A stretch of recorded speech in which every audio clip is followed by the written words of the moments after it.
Diana Brooks checked her watch for the third time in 5 minutes. 2:30 in the afternoon. James Hamilton wasn't supposed to be home until 6. She had plenty of time to get Tyler cleaned up before his father returned.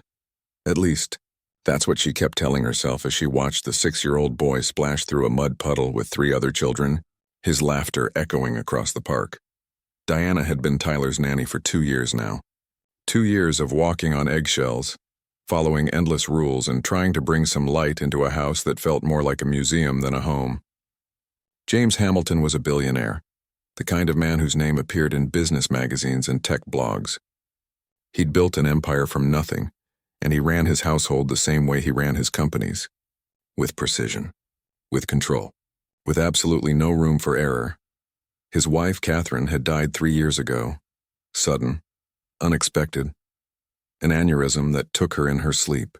Tyler had been 3 years old, barely old enough to understand why his mother wasn't waking up anymore.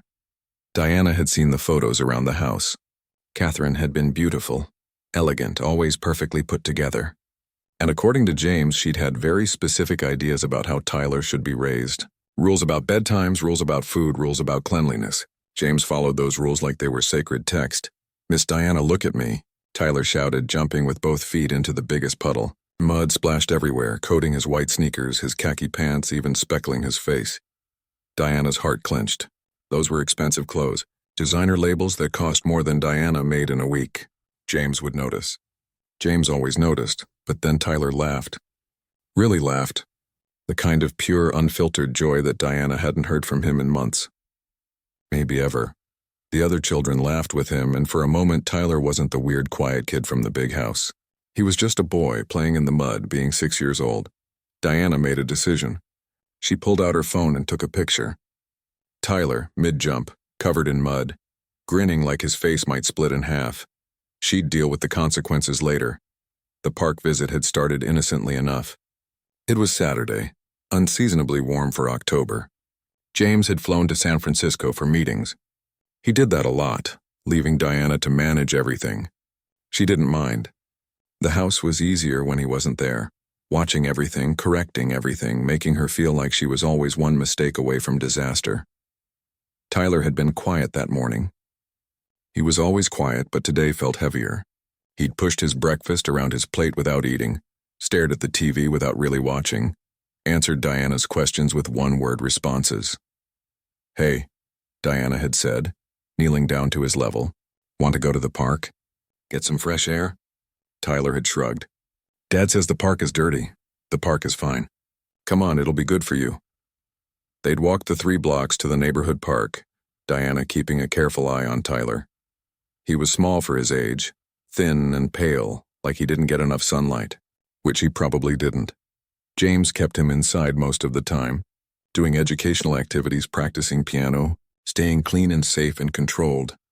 At first, Tyler had just sat on the bench next to Diana, watching the other kids play. There was a group of them, maybe 4 or 5, all around his age. They were loud and messy and having the time of their lives. "You can go play with them if you want," Diana had suggested. Tyler had shaken his head. "I don't know how." That had broken Diana's heart a little. What 6-year-old doesn't know how to play? But then one of the kids, a little girl with pigtails, had run over. "Do you want to play tag with us?" Tyler had looked at Diana, uncertainty written all over his face. "Go ahead," she'd encouraged. "Have fun." He'd gone, hesitant at first, but the other kids had welcomed him easily. Children were like that. They didn't care about designer clothes or family money or social status. They just wanted someone to play with. Diana had watched Tyler run and shout and smile, and she'd felt something loosen in her chest. This was what he needed, not piano lessons and tutors and rigid schedules, just the chance to be a kid. Then it had rained briefly, just a quick shower that lasted maybe 10 minutes. Most of the parents had gathered their children and left, but a few stayed, and their kids had discovered the mud puddles. Tyler had stood at the edge of the biggest puddle, staring at it like it was some kind of forbidden treasure. "Can I?" he'd asked Diana, his voice small and hopeful. Diana had hesitated. She knew the rules. Tyler was supposed to stay clean, always. James had fired the previous nanny for letting Tyler get grass stains on his shirt, but looking at Tyler's face, seeing that spark of want, of normal childhood desire, Diana couldn't say no. Sure, she'd said. Go ahead. We'll clean you up after. The transformation had been immediate. Tyler had jumped into that puddle like he was diving into pure happiness. And for the next 45 minutes, Diana had watched him become a different child. Confident, playful, free. She'd known it was risky. She'd known James would be angry if he found out. But she'd thought she had time. She'd thought she could get Tyler home, run him through the bath, throw his clothes in the wash, and James would never know. She'd been wrong. They'd walked back to the house around 3:15. Tyler was still chattering excitedly about the puddles and the other kids and how much fun he'd had. Diana had felt good, like she'd finally done something right for this lonely little boy. The Hamilton house was huge, one of those modern mansions that looked more like an art installation than a place where people actually lived, all glass and steel and white everything. White walls, white furniture, white marble floors. It was beautiful and cold and completely impractical for a child. Diana had opened the front door, ready to rush Tyler straight to the bathroom. But the moment they stepped inside, she saw him. James Hamilton stood in the foyer, still in his business suit, his face carved from stone. "What?" he said slowly, his voice deadly quiet. "Is this?" Tyler froze. The happiness drained from his face instantly, replaced by fear. Diana felt her stomach drop. "Mr. Hamilton," she started. "You're home early." "Clearly." He looked at Tyler, at the mud covering his clothes, his shoes, his face. His expression didn't change, but something flickered in his eyes. Anger. Disappointment. Something harder to name. "Tyler, go upstairs, now." "But Dad, now."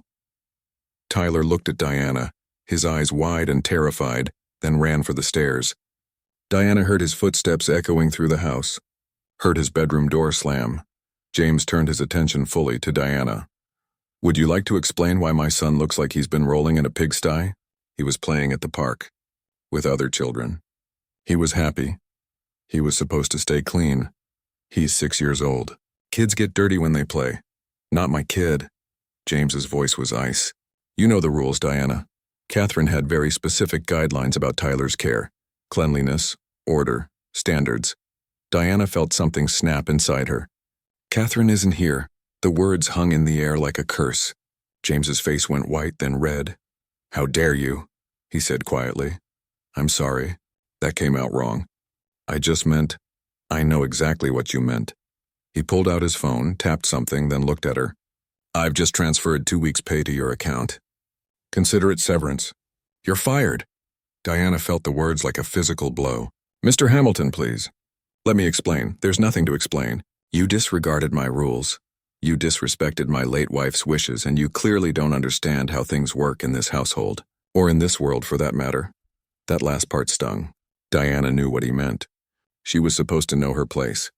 Stay in her lane. Follow the rules that people like James made for people like her. "I understand perfectly," Diana said, fighting to keep her voice steady. "I understand that your son needed one afternoon to be a normal kid. I understand that he smiled more today than he has in the entire 2 years I've worked here. I understand that you're so busy trying to control everything that you can't see how miserable he is." James's expression turned glacial. "Get out of my house. I need to say goodbye to Tyler." "No, you don't. Please." "He'll be confused. He'll think he did something wrong." For a moment, James looked like he might refuse. Then he jerked his head toward the stairs. 2 minutes. Then I want you gone." Diana climbed the stairs on shaking legs. Her heart was pounding, her eyes burning with unshed tears. 2 years of her life gone. Just like that, Tyler's door was closed. Diana knocked gently. "Tyler?" "It's Diana. Can I come in?" She heard movement, then the door opened. Tyler stood there, still covered in drying mud, tears streaming down his face. "I'm sorry," he whispered. "I'm sorry I got dirty. I didn't mean to make Dad mad." Diana knelt down and pulled him into a hug, not caring about the mud. "This is not your fault, baby. Do you hear me? Not your fault. Are you leaving?" She couldn't lie to him. "Yeah, I am. Because of the mud?" "Because your dad and I have different ideas about some things." Tyler cried harder, clinging to her. "Please don't go, please, I'll be good. I'll never get dirty again. I promise." Diana's heart shattered. "You didn't do anything wrong. Playing in the mud was fun, wasn't it?" He nodded against her shoulder. "Then don't forget that. Don't forget that it's okay to have fun, to get messy sometimes, to just be a kid. Time's up. James's voice came from the doorway. Diana gave Tyler one last squeeze, then stood. She walked past James without looking at him, down the stairs, out the door of the house that had been her second home for 2 years. She didn't cry until she was 3 blocks away. Then she couldn't stop. Diana's apartment felt smaller than usual when she got home that evening. Maybe it was the weight of what had just happened pressing down on her.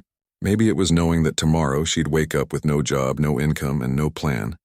She dropped her bag by the door and sank onto her worn couch. The apartment was a far cry from the Hamilton mansion. 1 bedroom, a kitchen barely big enough to turn around in, a bathroom where the shower only had hot water if you didn't run it too long. But it was hers, or at least it had been hers as long as she could make rent. Her phone buzzed, a text from her younger brother, Andre. "Hey sis, tuition is due next week. You said you'd send the money by Friday?" Diana stared at the message. Andre was a sophomore at State studying engineering. He was brilliant, the first person in their family to go to college. Diana had been so proud when he got accepted. She'd promised him she'd help with the costs that his partial scholarship didn't cover. She typed back, "I'll handle it." She had no idea how. Her phone buzzed again. This time it was her mom. "Baby, the pharmacy says my prescription is ready. Can you transfer the money for it?" "I hate to ask, but the price went up again." Diana closed her eyes. Her mother had diabetes and high blood pressure. The medications weren't optional. "I'll send it tomorrow, Mom." 2 weeks severance pay wasn't going to cover everything. Not even close. Diana had always been responsible. The oldest of 3 kids, she'd helped raise her siblings while her mom worked double shifts. She'd started babysitting at 14, discovered she was good with children, and built that into a career. She'd moved from babysitting to nannying, working her way up to families who could pay well. The Hamilton job had been her biggest break. Through an agency, great pay, benefits, she'd been able to move out of her mom's crowded apartment, help Andre with school, send money home for her mom's medical bills. She'd even started saving a little, thinking maybe she could take some classes herself someday. Now all of that was gone because she'd let a kid play in the mud. The unfairness of it burned in her chest. She'd cared for Tyler like he was her own. She'd been there for his nightmares, his anxiety, his grief. She'd held him when he cried for his mother. She'd celebrated his small victories. And James had thrown her out like she was nothing. Diana knew it wasn't really about the mud. It was about control. James Hamilton was used to people doing exactly what he said, when he said it, how he said it, and Diana had dared to make her own judgment call. There was something else too. Something James hadn't said directly, but Diana had heard in his tone. That comment about not understanding how things work in this world. She'd worked in enough wealthy homes to know what that meant. Know your place. Stay in your lane. Don't forget that you're the help. Her phone rang. She didn't recognize the number but answered anyway. "Hello? Hi, is this Diana Brooks?" A woman's voice, professional and friendly. "Yes? This is Linda Chen from Sunshine Nanny Agency. I'm calling about a potential placement. The Morrison family is looking for a full-time nanny for their 2 children. When I saw your profile, I thought you'd be perfect. Would you be interested in interviewing?" Diana felt a flicker of hope. "Yes, absolutely. I'm actually available immediately." "Wonderful. Let me just verify your references. You're currently with the Hamilton family, correct?" The hope died. "I was. As of today, I'm no longer employed there." There was a pause. "Oh, may I ask what happened?" Diana thought about lying, but lies had a way of coming back around. There was a disagreement about childcare philosophy. Mr. Hamilton and I had different approaches. "I see. Well, the Morrisons would still want to speak with Mr. Hamilton. Is that going to be a problem?" Diana knew exactly what would happen if the Morrisons called James. "It might be." Another pause. "I understand. Let me make some calls and I'll get back to you." The woman never called back. Over the next 2 weeks, the pattern repeated itself 4 more times. Diana would apply for a position. They'd be interested. They'd contact James for a reference. Then suddenly they weren't interested anymore. Diana didn't know exactly what James was telling people, but she could guess. Irresponsible. Doesn't follow instructions. Can't be trusted. Whatever he was saying, it was killing her chances. She started applying for jobs that didn't require references from her most recent employer. Retail positions, waitressing, anything that would pay the bills. She got hired at a diner across town, working the evening shift. The pay was less than half what she'd made with the Hamiltons. The work was exhausting, her feet aching by the end of each night. But it was something. Andre called on a Wednesday. "Hey, did you send the tuition money?" "The bursar's office says they haven't received it yet." Diana was standing in the diner bathroom on her break, her apron stained with ketchup, her whole body tired. "I'm working on it. There's been a situation with my job." "What kind of situation?" "I got let go. But I'm working again, I just need a few more weeks to catch up." Silence on the other end. Then, "Diana, you should have told me. I can take out a loan or no loans. You're not graduating with debt if I can help it. I'll figure this out. You always say that because I always do, but this time, Diana wasn't sure she could. Meanwhile, across town in the Hamilton mansion, things were falling apart in a different way. Tyler hadn't eaten a proper meal since Diana left. He pushed food around his plate, took a few bites to avoid trouble, then left the rest. James tried everything. Tyler's favorite foods, treats, even letting him eat in front of the TV. Nothing worked. The nightmares came back too. Tyler would wake up screaming, calling for his mother. Then he'd call for Diana. When James came to comfort him, Tyler would curl away, silent and unreachable. James hired a new nanny within 3 days. Mrs. Patterson was 62, impeccably credentialed, with references from some of the wealthiest families in the state. She was efficient, professional, and followed every single rule James gave her. Tyler hated her, not because she was mean. Mrs. Patterson was perfectly pleasant. She made his meals on time, kept his room spotless, supervised his homework with precision. She was everything James had wanted, but she wasn't Diana. Tyler stopped talking almost entirely. He'd answer direct questions with 1 or 2 words, but the conversations he used to have, the stories he used to tell, all of that disappeared. He went through his days like a little robot, doing what he was told, showing no emotion, connecting with no one. James told himself it was an adjustment period. Tyler would adapt. Children were resilient. But 2 weeks became 3, then 4, and Tyler only got quieter. James threw himself into work, which was easier than dealing with his son's silent misery. He had meetings, acquisitions, deals to close. His company was expanding into new markets. There was always something that needed his attention, until Tyler's school called. James was in the middle of a conference call when his assistant interrupted. "Mr. Hamilton, I'm sorry, but Tyler's school counselor is online too. She says it's urgent." James excused himself from the call and picked up. "This is James Hamilton." "Mr. Hamilton, this is Patricia Ramirez, the school counselor. I need to talk to you about Tyler. Is he hurt?" "No, nothing like that. But we're concerned about his behavior. His teacher says he's been increasingly withdrawn. He doesn't participate in class, he doesn't play with other children at recess, and today he had what appeared to be a panic attack during art class." James felt his chest tighten. "A panic attack?" "He's 6 years old. Children can experience anxiety too, Mr. Hamilton. I've reviewed Tyler's file. He lost his mother 3 years ago, and he's been in therapy on and off since then. But his recent regression is significant." "Has anything changed at home recently?" James thought about Diana, about firing her, about Tyler crying when she left. "We changed nannies," he admitted. "When was this?" "About a month ago." "And how is Tyler handling the transition?" James realized he didn't actually know. He'd been so busy, and Mrs. Patterson had assured him everything was fine. "He's adjusting." "Mr. Hamilton, I don't think he is. I'd like to meet with you in person. Can you come in tomorrow?" The meeting was worse than James had expected. The counselor showed him drawings Tyler had made in art class. Dark colors, isolated figures, images that radiated sadness and fear. "This is trauma response," Ms. Ramirez explained gently. "Tyler is grieving. Again. The loss of his previous nanny appears to have triggered unresolved feelings about losing his mother." "He barely knew his mother," James said. "She died when he was 3. 3-year-olds understand more than we think.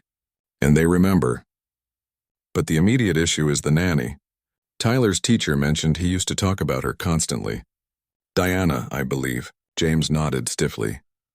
"Losing her so suddenly without proper closure or explanation, that's traumatic for a child Tyler's age, especially one who's already experienced significant loss. She was an employee. She broke rules. I had to let her go." Ms. Ramirez looked at him with something that might have been pity.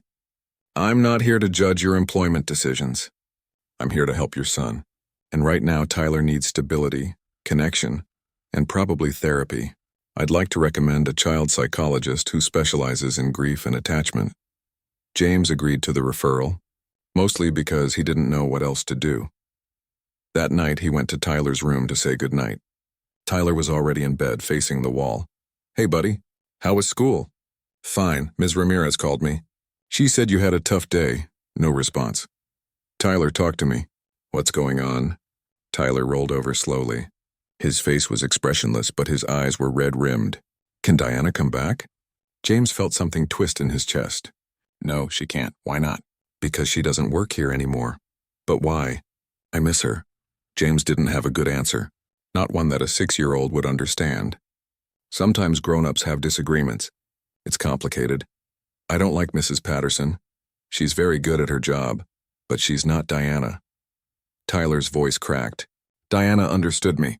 She made me feel better when I was sad about Mom.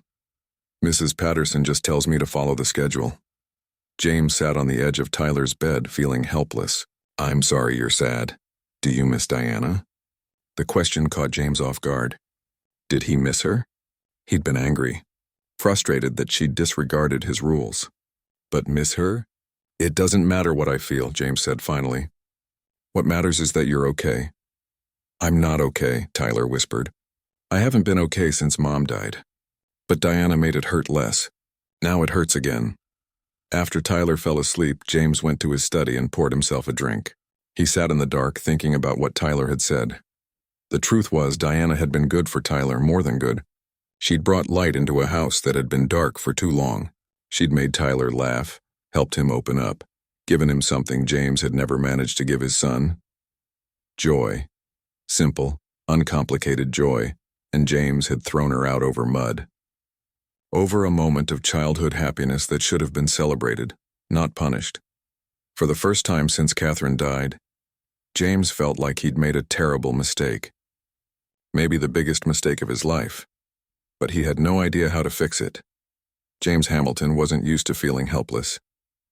In business, there was always a solution, a deal to make, a problem to solve, a strategy to deploy. But sitting across from a child psychologist, watching his 6-year-old son draw pictures of darkness while refusing to speak, James had no idea what to do. Dr. Nina Foster had been seeing Tyler for 3 weeks now. She was patient, kind, and clearly good at her job, but Tyler remained almost completely shut down. He's depressed, Dr. Foster told James after one session. That's not a word we like to use lightly with children, but Tyler is showing all the clinical signs. Loss of interest in activities, withdrawal, changes in eating and sleeping patterns, persistent sadness. He's 6, James said, as if that argument made the diagnosis less real. Depression doesn't have an age requirement, unfortunately. Dr. Foster folded her hands on her desk. Tyler has experienced significant trauma. His mother's death and now the sudden loss of another primary attachment figure. He's learned that the people he loves can disappear without warning. That's terrifying for a child. What do I do? First, we continue therapy. But Mr. Hamilton, I need to be honest with you. Tyler talks about Diana constantly during our sessions. When he does talk, which isn't often, it's about her. About things they did together, conversations they had, how safe he felt with her. He's grieving her loss as intensely as he grieved his mother. James felt anger flicker. She was just his nanny. Dr. Foster's expression didn't change, but something in her eyes sharpened. With respect, she clearly wasn't just anything to Tyler. She was a primary caregiver, a source of comfort and stability during the most difficult time of his life. The bond between a child and a nanny can be as strong as any family relationship. Sometimes stronger depending on the circumstances. So what are you suggesting? I'm suggesting that if there's any possibility of Diana returning, even for a transitional period to give Tyler proper closure, it might be worth considering. That's not possible. Why not? James didn't have a good answer. Pride, ego? The belief that admitting he was wrong would somehow diminish him? It's complicated. Most things worth doing are. Dr. Foster leaned forward. Mr. Hamilton, I've worked with many families in crisis, and I've learned that sometimes the hardest thing a parent can do is admit they made a mistake. but it's also often the most important. That night, James couldn't sleep. He kept thinking about what Dr. Foster had said. About Tyler's drawings, his silence, his pain. James went to his closet and pulled out a box he hadn't opened in 3 years. Catherine's things. Her journal. Some photos. Letters she'd written but never sent. He'd kept these items separate from everything else, unable to look at them but unable to throw them away either. Now, sitting on his bedroom floor at 2 in the morning, James opened the journal. Catherine's handwriting was familiar, elegant, and precise. He flipped through pages of daily observations, thoughts about Tyler, reflections on their life together. Then he found an entry dated 2 weeks before she died. "I'm worried about James. He's becoming more controlling, more rigid. I know it comes from love, from wanting to protect Tyler and me. But life isn't something you can control. You have to let it be messy sometimes. You have to let people make mistakes and get dirty and just exist without everything being perfect." I tried to talk to him about it today, but he had a meeting. There's always a meeting. I need to sit him down soon and really make him understand. Tyler needs room to breathe. He needs to know that it's okay to be imperfect, to fail, to just be a kid. I'm worried that James is creating an environment where our son will grow up thinking love means rules instead of grace. The house rules I made. The schedules, the structure. James has taken them and turned them into something rigid and cold. That wasn't the point. The point was balance. Order and chaos. Structure and freedom. I need to talk to him about this before. The entry ended there. Catherine had died that night. James read the words 3 times, feeling like he'd been punched in the chest. She'd been worried about him, about the way he was raising Tyler, and she'd never gotten the chance to tell him. He'd spent 3 years thinking he was honoring Catherine's memory by maintaining her rules, her standards, her way of doing things. But what if he'd gotten it all wrong? What if he'd taken the structure she'd created and turned it into a prison? The mud incident flashed through his mind. Tyler's joy, his laughter, the way he'd looked like a normal, happy child for the first time in years, and James had punished him for it. Punished Diana for giving his son a moment of happiness. What have I done? James whispered to the empty room. The next morning, James made a decision. He needed to find Diana and fix this, for Tyler's sake and maybe for his own. But finding Diana proved harder than expected. He didn't have her new contact information. Her old phone number was disconnected. The address on file with his household management company was outdated. James could have hired someone to track her down, but that felt wrong. Invasive. So he started with what he knew. He called the Sunshine Nanny Agency, where he'd originally found Diana. "I'm looking for Diana Brooks," he told the agent. "She used to work for me." "Oh, Mr. Hamilton. Yes, Diana contacted us a few weeks ago looking for placement." There was a pause. "But after we spoke with you for references, we weren't able to help her." James felt sick. "What did I say? You told us she was unreliable and didn't follow instructions. You strongly discouraged us from recommending her to other families." He'd done that. In his anger and wounded pride, he'd destroyed her career. "I need to speak with her. Do you have current contact information?" "I'm sorry, Mr. Hamilton. We don't give out personal information about our nannies." James tried 3 other agencies with the same result. Either they had no information, or they wouldn't share it. He tried social media next. Diana didn't have much of an online presence. Just an old profile that hadn't been updated in months. James was running out of options when Tyler came downstairs for breakfast. Mrs. Patterson had made pancakes, Tyler's favorite. He ate 2 bites and pushed the plate away. "Tyler," James said carefully, "I need to ask you something. Do you know how to contact Diana?" Tyler's head snapped up, hope flashing across his face for the first time in weeks. "Why?" "I'm trying to find her. To talk to her. Is she coming back?" James wanted to say yes, wanted to promise his son everything would be okay. But he'd learned something in the past few weeks. Promises you couldn't keep only made things worse. "I don't know yet, but I want to try to make things right." Tyler thought for a moment. "She used to talk about her mom sometimes. Said she lived on Washington Street. I don't remember the number. It wasn't much, but it was something." James spent the day calling every listing on Washington Street, asking for anyone who knew Diana Brooks. Most people hung up. Some didn't answer. One elderly woman yelled at him for disturbing her afternoon stories. Finally, around 4 o'clock, a woman answered. "Hello? Hi, I'm looking for Diana Brooks. I was told her mother might live at this address. There was a long pause. Who's asking? My name is James Hamilton. Diana used to work for me. Another pause, colder this time. She doesn't work for you anymore. You fired her. Yes, I did. And I'm trying to fix that. Why? James hadn't expected to have this conversation with Diana's mother, but here he was. Because I made a mistake. A big one. And my son is suffering because of it. Diana too, I'm guessing. You guess right. She's working at a diner now, trying to cover bills you helped create. Whatever you told those fancy agencies, it made sure she couldn't get another nanny job. She's qualified, experienced, and excellent with children, but nobody will hire her because of what you said. The words hit James like stones. I know, I'm trying to make it right. Some things can't be made right with money, Mr. Hamilton. I'm not offering money. I'm offering an apology. And a chance to talk, please. If you know where Diana is, I'm asking you to tell me. Not for me. For my son. Diana's mother was quiet for a long time. There's a diner called Rosie's on 5th Street. She works the evening shift. Thank you. Mr. Hamilton, if you hurt my daughter again, money won't protect you. Are we clear? Crystal clear. James arrived at Rosie's diner at 6:30 that evening. It was the kind of place he'd never normally go. Vinyl booths, linoleum floors. A menu that probably hadn't changed since 1985. But it was clean and busy, filled with families and workers grabbing cheap meals. He spotted Diana immediately. She was taking an order from a table of construction workers, smiling politely, her order pad in hand. She wore the standard diner uniform, a blue dress with a white apron, and she looked exhausted. James sat at the counter and waited. Eventually, Diana made her way over, her eyes on her order pad. What can I get you? She asked automatically. Just coffee. Diana looked up. The color drained from her face. What are you doing here? I need to talk to you. I'm working. I can wait. Diana glanced at her manager, then back at James. I don't have anything to say to you. Then just listen. Please. Why should I?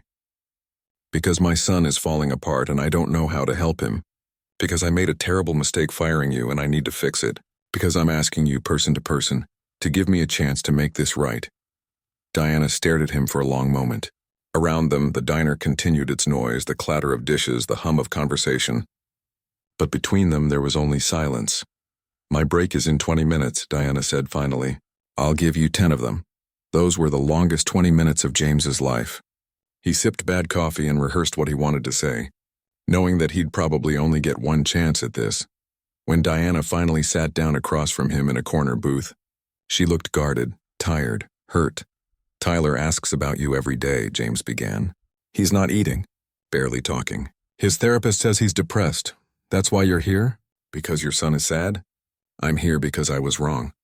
About everything. Diana crossed her arms. You were wrong to fire me over mud? I was wrong about why I fired you. It wasn't really about the mud. It was about control. I've been trying to control everything in Tyler's life because I couldn't control the one thing that mattered. I couldn't keep my wife alive. Diana's expression softened slightly, but she didn't speak. Catherine kept a journal. James continued. I found it last night. She was worried about me, about the way I was raising Tyler. She thought I was being too rigid, too controlling. She wanted to talk to me about it, but she died before she could. So I spent 3 years thinking I was honoring her memory, following her rules. But I had it all backward, and what do you mean? James pulled out his phone and showed Diana a photo of the journal entry. She read it slowly. She wanted Tyler to have room to breathe, Diana said quietly. To be a kid. That's exactly what you gave him. That day at the park, when you let him play in the mud, you gave him what I'd been denying him for years. Joy, freedom, childhood. And instead of thanking you, I fired you for it. Diana looked at him for a long time. Do you know what you did to me? I couldn't get another job. You told agencies I was unreliable. I've been working here, making barely enough to survive, sending money to my family, watching everything I built fall apart.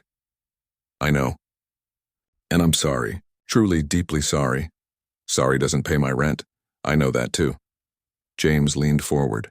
I want to offer you your job back. Triple your previous salary, full benefits, and I'll personally call every agency I spoke to and correct what I said. But more than that, I want your help. Not just with Tyler, but with me. I don't know how to be the parent he needs. I thought I did, but I was wrong. I need someone who understands him, who cares about him, who can help me figure this out. Diana shook her head slowly. You can't just throw money at this and expect it to be fixed. I'm not trying to. I'm trying to do the right thing, finally. The right thing for who? For Tyler? For you? Or are you just trying to ease your guilt? It was a fair question. James thought about it carefully. All of the above, probably. But mostly for Tyler. He needs you, Diana. He told me himself. And after reading Catherine's journal, I think maybe I need you too. Not as an employee, but as someone who can help me be a better father. Diana's eyes were bright with unshed tears. You hurt me. You humiliated me. You made me feel like I was nothing. I know, and I can't take that back, but I can try to make it right going forward, if you'll let me. Diana looked down at her hands. I need to think about it. That's fair. Take all the time you need. James pulled out a business card and wrote on the back. This is my personal number. Call me when you're ready. Or don't call at all. Either way, I'll make those calls to the agencies tomorrow. You deserve that much regardless of what you decide about coming back. He stood to leave, then paused. For what it's worth, Tyler was right. That day he played in the mud was probably the happiest I'd seen him since his mother died. You gave him that. Thank you. James walked out of the diner, leaving Diana sitting alone in the booth, his card on the table between them. He'd done what he came to do. Now all he could do was wait and hope that sometimes people were willing to give second chances, even to people who didn't deserve them. Diana stared at James Hamilton's business card for 3 days. It sat on her kitchen counter, a small rectangle of expensive cardstock that seemed to take up more space than it should. She'd pick it up, put it down, pick it up again. Her finger would hover over her phone, ready to dial. Then she'd remember the humiliation of being fired, the desperation of job hunting, the shame of telling her family she couldn't help them anymore. But she'd also remember Tyler. His sweet smile, his questions about everything, the way he'd cling to her after a nightmare, the joy on his face when he'd jumped in that mud puddle. What are you going to do? Her roommate Keisha asked on the third night. She'd been watching Diana spiral for days, I don't know. That man hurt you. I know. But you miss that kid. Diana nodded. I love that kid.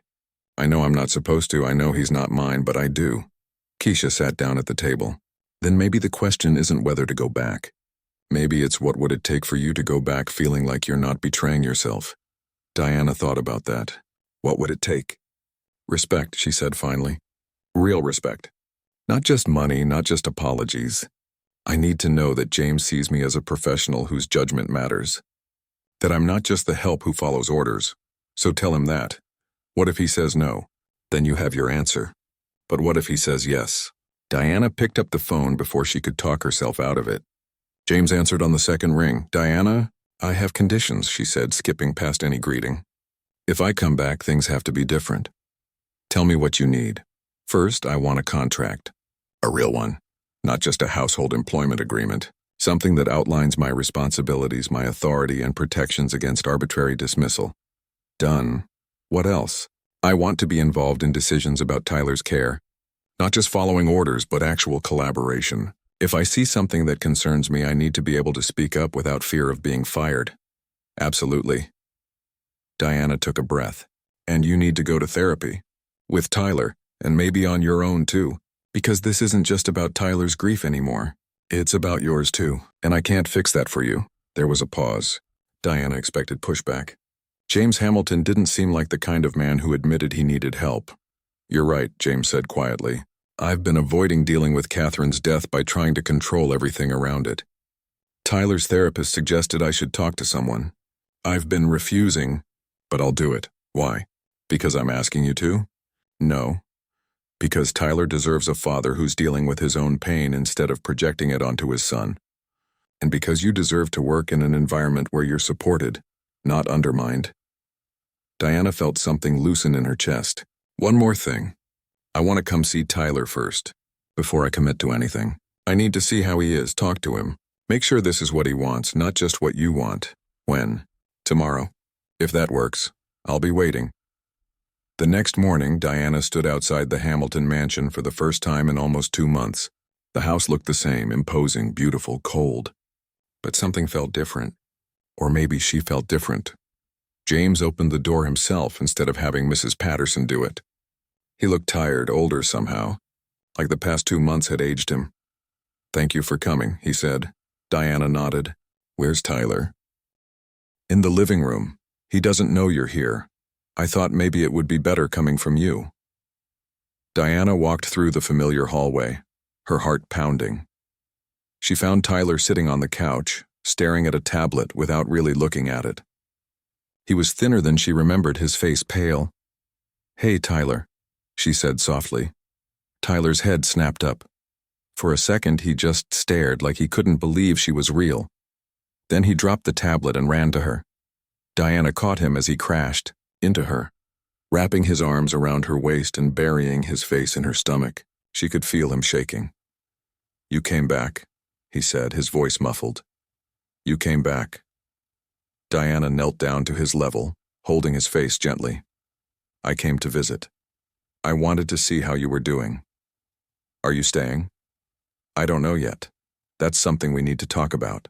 Tyler's eyes filled with tears. "Please stay. Please, I've been so sad without you.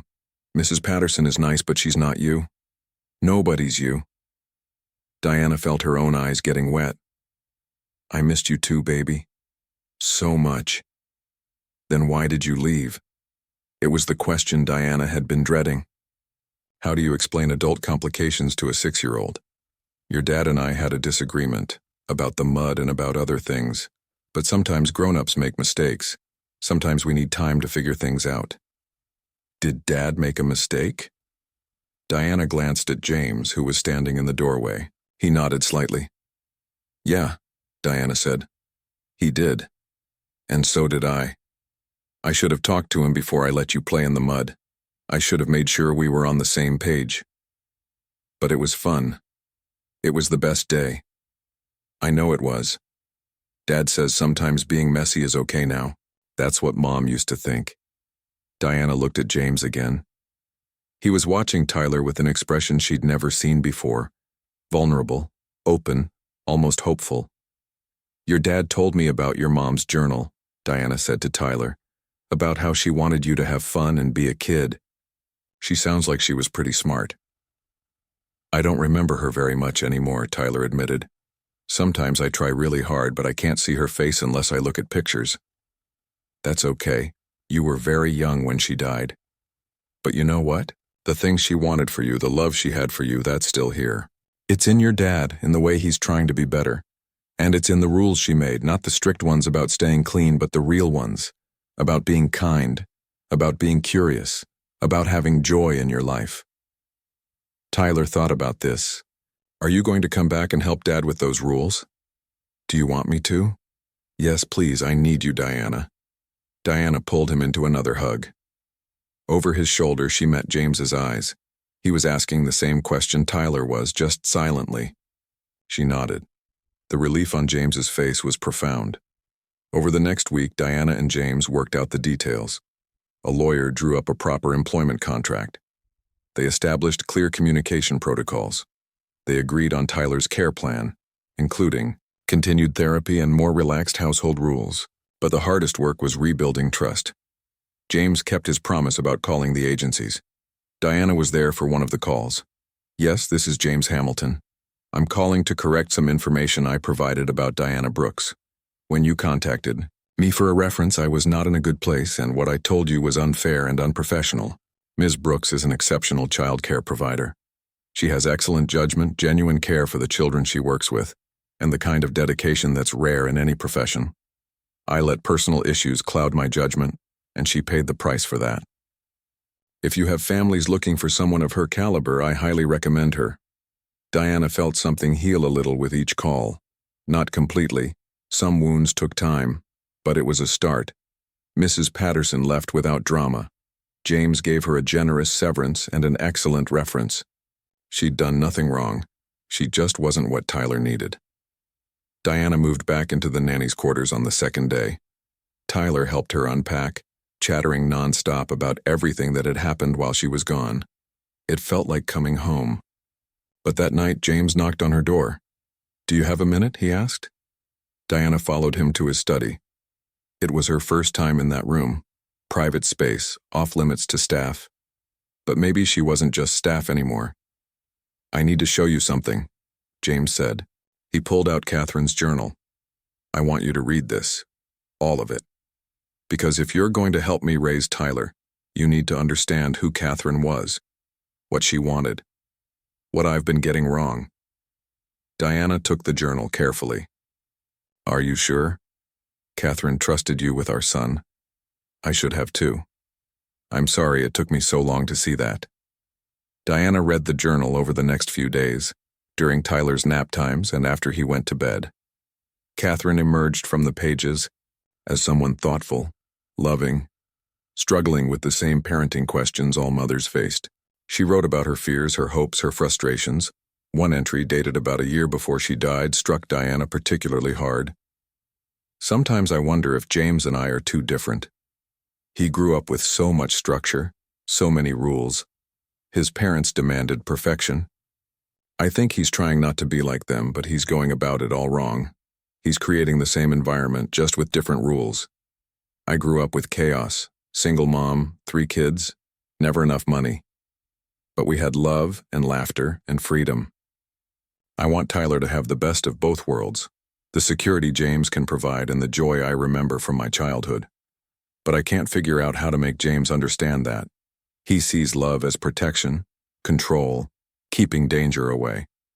I see love as trust, freedom, letting go. Maybe I need to stop trying to change him and just accept that we parent differently. Maybe Tyler will be okay with both approaches. Or maybe one of us needs to bend more. I don't know anymore." Diana closed the journal and went to find James. He was in Tyler's room reading him a bedtime story. She waited until Tyler was asleep, then gestured for James to follow her downstairs. "I read it," she said. "And? Your wife was right. You were parenting from fear, not love. But she was also wrong about one thing." "What's that?" "She thought maybe you couldn't change, but you did. You are. That takes courage." James looked away. "I don't feel very courageous. I feel like I almost destroyed my relationship with my son because I was too stubborn to see what was right in front of me. But you saw it eventually. That's what matters." James was quiet for a moment. "Can I ask you something? Why did you come back? Really? After everything I did? Why would you give me another chance?" Diana thought about lying, about giving him an answer that was professional and distant. But they'd gone too far for that now. "Because Tyler needed me. Because I needed him, and because I've learned that people are complicated. You made a terrible mistake, but you owned it. You're trying to do better. That's more than a lot of people would do. Is there more to it than that?" "What do you mean? I mean, was there a part of you that understood why I reacted the way I did? Not that it was right, but that it came from somewhere real?" Diana considered this. "Maybe. I know what it's like to be afraid of losing control. When my mom got sick, I tried to control everything. Her medication schedule, her diet, her doctor's appointments. I thought if I could just manage it all perfectly, she'd be okay. But I couldn't control it, and when she died, I felt like I'd failed." "That's exactly what it's been like," James said quietly. "Catherine's death was so sudden. One day she was here, the next she wasn't. No warning, no goodbye, no chance to prepare. And ever since, I've been trying to control everything else so nothing can surprise me like that again. But you can't control everything. Nobody can." "I'm starting to understand that. Tyler's therapist has been helping me work through it. It's harder than I expected. The important stuff usually is." Over the next month, something shifted in the Hamilton household. The rigid schedules relaxed. Tyler was allowed to pick his own clothes sometimes, even if they didn't match. Dessert before dinner became an occasional treat. The white furniture got covered with washable slipcovers, and Tyler bloomed. He started eating again, talking again, laughing again. He made friends at school. He drew pictures with bright colors. He was becoming the child he was supposed to be all along. Diana watched James change too. He came home from work earlier. He played with Tyler, really played, getting on the floor, with action figures building blanket forts, making silly voices. He started going to therapy twice a week. One evening, about 6 weeks after Diana returned, James asked if she'd join him and Tyler for family therapy. Family therapy? Diana repeated. But I'm not family. Aren't you, though? James asked. Tyler's therapist thinks it would be helpful. You're one of Tyler's primary caregivers. You're part of his support system, part of his healing. So Diana went.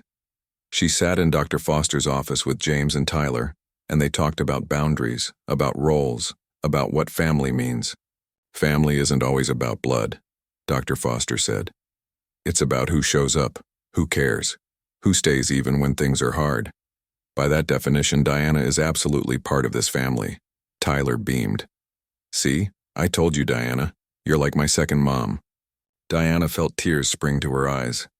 That's the nicest thing anyone's ever said to me. That night, after Tyler was in bed, Diana found James in the kitchen making tea. He'd started doing that. Small do.